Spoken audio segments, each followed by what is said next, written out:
So the question is to find the total heat transfer for the reaction in part C.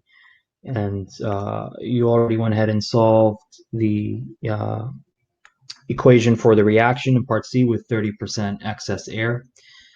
I'm going to assume that's correct. And in order to find the total heat transfer for the reaction, we have to use this equation right here, which is essentially an energy balance.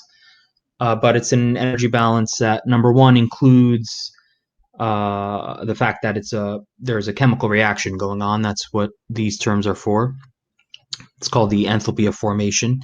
And it's also on a per unit mole basis. These bars up here, that just means it's the enthalpy per unit mole. In thermo 1, we have usually this little h denotes the enthalpy per unit mass.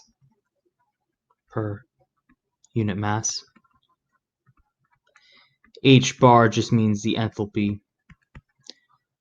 per unit mole.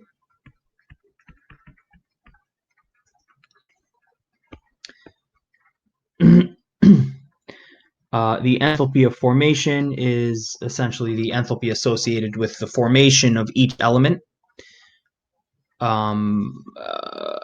at the standard temperature. These little zeros on the corner,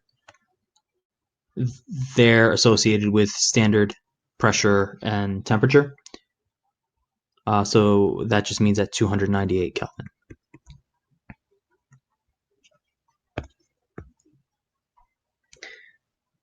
So in order to apply the equation, let's first look at this left-hand side. The total work is 0, right? It's just a chemical reaction. There's no work being done. Q is the heat in, which is what we're looking for. This is the summation over all the products. The P stands for products. So that's going to be this right-hand side of the equation. So for each element, I'm going to put the number of moles. So let's start with CO2. We have 5 moles. I'm going to look up this enthalpy of formation. That's in a table in the back of your book. For CO2, that is negative 393,520. 393,520. Plus, this second enthalpy term here is the actual enthalpy of your element at the actual temperature.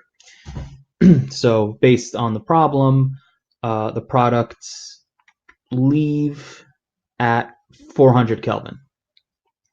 So I'm going to look up CO2, ideal gas. I'm going to look up 400 Kelvin.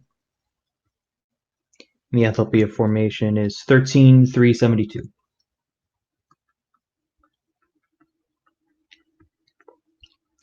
Minus the enthalpy at the standard temperature. So basically the enthalpy at 298. And what you can do is just look that up.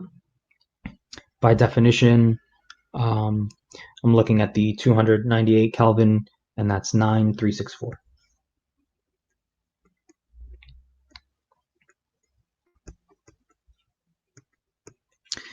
And I'm going to do that for all of my products and just sum them. So plus 6 times all those for H2O. So I'm going to have to look all those up. Plus 39.12 for N2. Plus 2.4 O2. Right, we're going to have to look all those up. Minus now all of the reactants. So our reactions, we have pentane, right? So that's just a lookup, and it's just 1.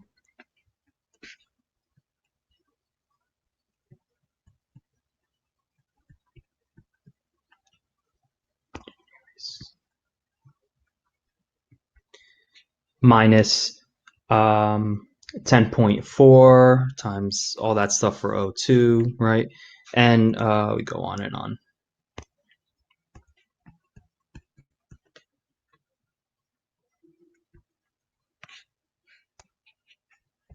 And I don't know, you have a parentheses there. I don't know if that's a typo. If it is, then you have to multiply 10.4 times the 3.76 and that's a minus sign.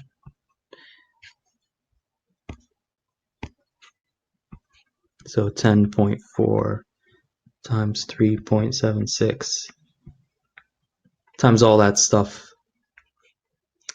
for N2.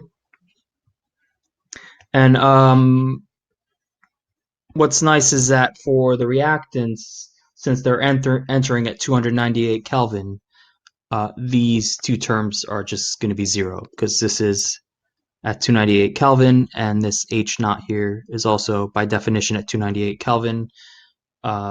So those terms end up being zero for all the reactants. So you'll just have to look up the enthalpy of formation for each of those elements. And one thing to note, for all naturally occurring elements, the enthalpy of formation is zero. So actually, for oxygen and nitrogen, those are our products.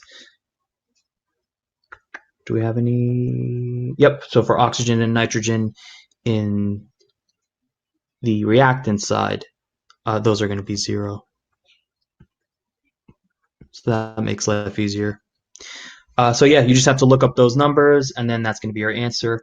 If you get a positive number, that's the heat in, so that just means it's an endothermic reaction. Otherwise, it's an exothermic reaction. So basically, this just means Q in. And that's about it.